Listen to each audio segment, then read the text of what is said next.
Taste test at a Thunderstruck. The wife's going to taste your beer here.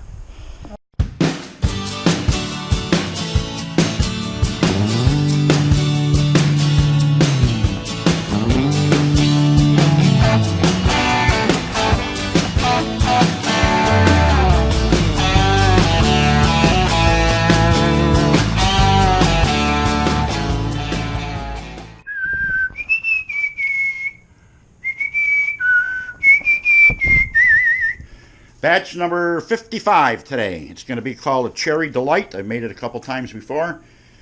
2-row, some wheat, some honey malt, flaked rice, a little 6-row, and a little Cara Red. And going to finish it off with some Hirschbrocker hops and maybe some Cascade. I haven't really got that down yet, what I'm going to use. But we're getting the strike water in now.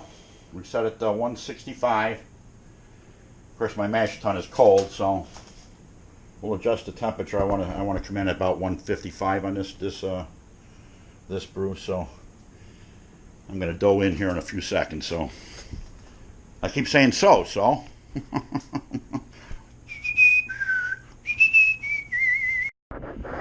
Okay, we're going to dough in here. Doing it myself today, not a big deal. We hope I don't get a stuck mash tun because I got 3 pounds of wheat in here, but that should be good.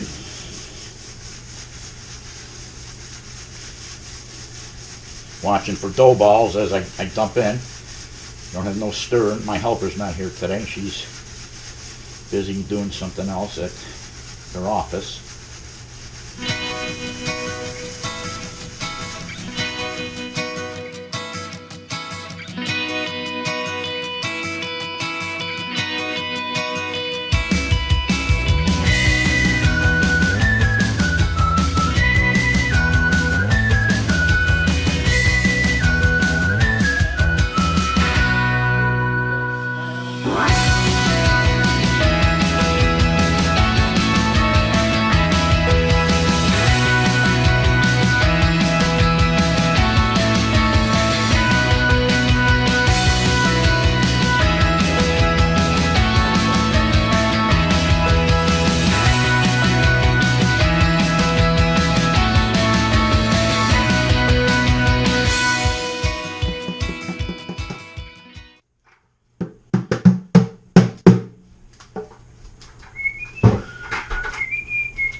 Little stir here, and we'll get its temperature. Hope we come in where we want to be. I like using 2 different gauges, so we'll try this gauge here first. Oh, my digital. 153, 155. Boy, I gotta say that's pretty accurate. And I was looking for 155, 154, 155. Oh, I'm happy with that. So we're good to close this baby up for an hour, and we'll mash.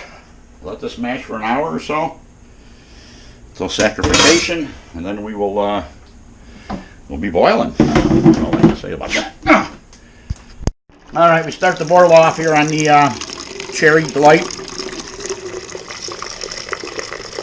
Glad to see I do not have a stuck tun. We'll run a picture of this through there, I guess.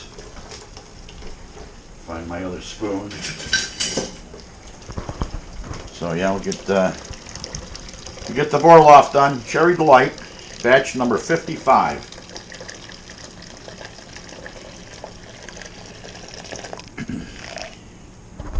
Batch number 55. Okay, on the cherry beer here, we just hit hot break, so I'm going to put in my 2 ounces of almost hot break anyway. Just started to boil. I can wait a second or two. Doesn't really matter. Then I got 2 ounces of Willamite hops here in the muslin bag. Homemade, tied up. They're going in right now, so I'll just watch we don't boil over, and then I'm going to go with 2 ounces of Hirschbrocker at the end, last 15 minutes. And at 10:45 pre-boil, I believe what I'm going to do is add some candy sugar to it. A pound of candy sugar, half a pound of candy sugar. I haven't decided yet. I'll go down in the basement and see what I got down there left, because I've been using it quite a bit, so I got to make some more. It's really fun to make. You can make suckers for the kids and stuff. But I use it on the beer. You take it, the longer you cook it, the darker you make it, the different, you can burn it if you want, get a burnt flavor. It's all kinds of goodies. Next time I make it, I'm going to make 4 different varieties of it. So I have enough on hand for my brewing. Just got another 55-pound bag of 2-row. Just came in today, so brew day's on. Number 55. And here comes the hot break. There she goes, baby. There she goes. Hand on the throttle because she's going to go over. Yep, shut her down.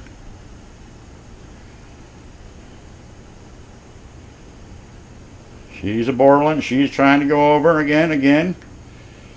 Next brew is going to be a 10-gallon outdoors, I believe, raspberry. If this project continues to go there, it's building up pretty good out there. It's just waiting for a new door and got to get some insulation going and all kinds of other goodies. But otherwise, number 55 is on its way here. Time for the candy sugar, homemade candy sugar. That's what it looks like being frozen. I don't know if the camera's picking that up. 1 pound. It's like suckers. Everybody knows what that is. I'm going to dump it in carefully so I don't get burnt. And I'll probably have to stir it because it'll probably stick to the bottom for a second. So that's 1 pound of homemade candy sugar. I'm going to get my spoon, I guess, or hopefully it'll just not stick to the bottom. Why wouldn't it? I have the Vineyards cherry puree ready. I have to get a cap of Irish moss. Person seems to be going a little backwards today. Little cap of Irish moss. Cap and a half, why wouldn't I? Shake the hell out of the camera. And something else. My bag of hops. 2 ounces of Hirschbrocker. 2 ounces of Hirschbrocker at the end. Last 15 minutes here. Come up to a boil and we're going with flame out shortly. I'll use a little Fermate K again. I'll get a reading on the refractometer to see where the gravity is. Almost right at flame out. Within the last 5 minutes is when I do the gravity reading on that. And she's just coming back up to a boil now. Gonna take a few minutes. Keep coming. So we'll be flaming out here, and this is a Cherry Delight, we call this beer. The Cherry Delight. We got the wort chiller sitting under the bag here in Star Sand with the pump all Star Sand and everything ready to go. We got the wort chiller in. Now we're cooling down rapidly. We're down to 165 and dropping quick. About 10-15 minutes we'll be pitching the yeast. USO 5 on this one. And a can of Vineyards sweet cherry puree. And sterilize the whole can here. I use this whole bucket as a sanitizing station with fresh sanitizer. I use my sanitizer 5, 6, 7 times. I'll filter it out. Maybe even longer than that. You can use it quite a long time. I brew a lot, and I know 1 container lasts me a long time, well over a year. So this will be the fermenting bucket today. The one with the red valve here. Make sure that's closed now. Transferring the cherry delight into the fermenting bucket. Got the valve closed. Ready to pitch my yeast and get my gonna put my the puree in there right now.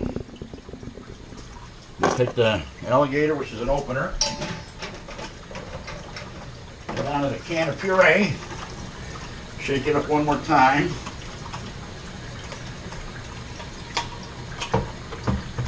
Open it on that side, open it on that side, and start the dump and not pour it on the floor. Here, do a high dump there to help you aerate it a little bit.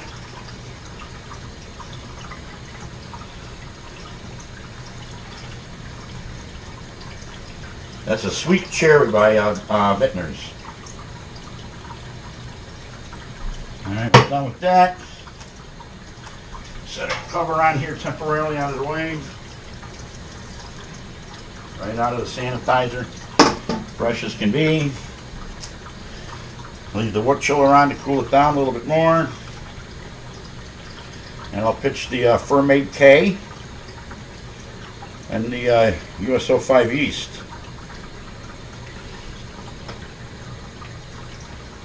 If I don't have any problems here. Why would I? Last one blew the cover right off.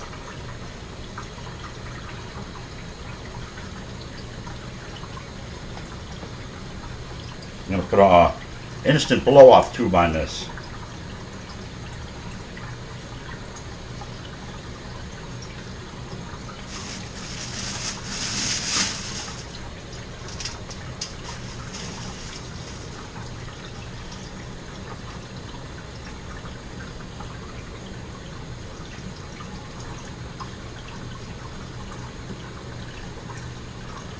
Just about down to the bottom. Why wouldn't it be? I'm sucking a little air. There she is. That's an empty one. Now we'll move get the hose the hell out of here, I guess. Get that out of there, out of the way. My Fermentation K is already open.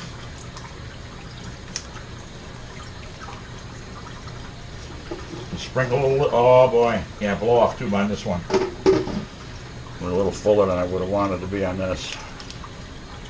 And some sanitizer scissors again. The whole pack of USO 5 yeast right into the sanitizer. Cut it open. Sprinkle, sprinkle, sprinkle. She done. Cherry Delight. You're gonna get a blow-off tube instantly. Gonna put a blow-off tube on this one because last one blew all over the ceiling, and that was not fun. We call it a Thunderstruck beer, and that was the name of it before it was even before it blew up. So maybe that was some sort of a jinx. I don't know. So yeah, blow-off tube on this puppy. That's it. We're going to be on the big driveway pour here shortly. We're digging everything out here and getting everything to level. Running 2 cameras here for the big show of the week. Going to run a sidewalk all the way down the length here.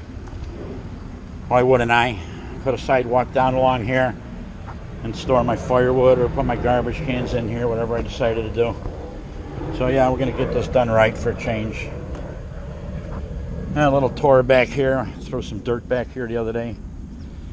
Got my pool filter line back in, running underground, got that all set up. Got some dirt over here. I had the grandkids help me.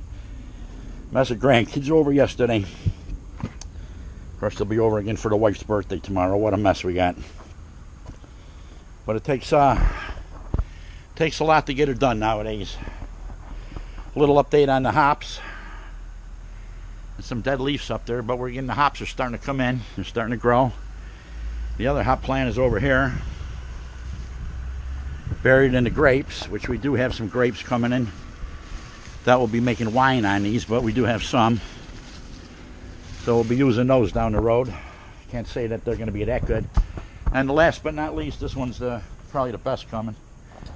Just got to keep watering them and they'll do good. That's all you can do. Hope and try. One for the wife in the pool.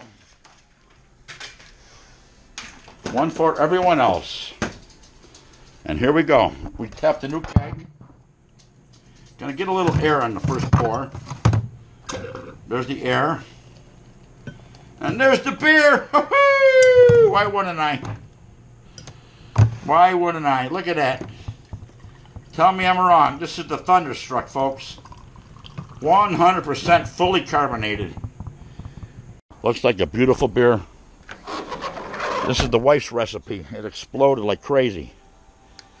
So she's in the pool right now, and we're going to serve her with the beer. I always serve the wife, my friends. I always serve them. This is the Thunderstruck recipe that the wife made. Just got done forced carbonating it. If I sound a little bit under the wind, that's true, I am. And the head on this one is like 5 fingers because I took the first draft and I gave the wife the good draft. Her recipe, it could be bad, it could be good. Open fermentation. The bucket exploded. If you watch my videos, you know what I'm talking about. That's a beer.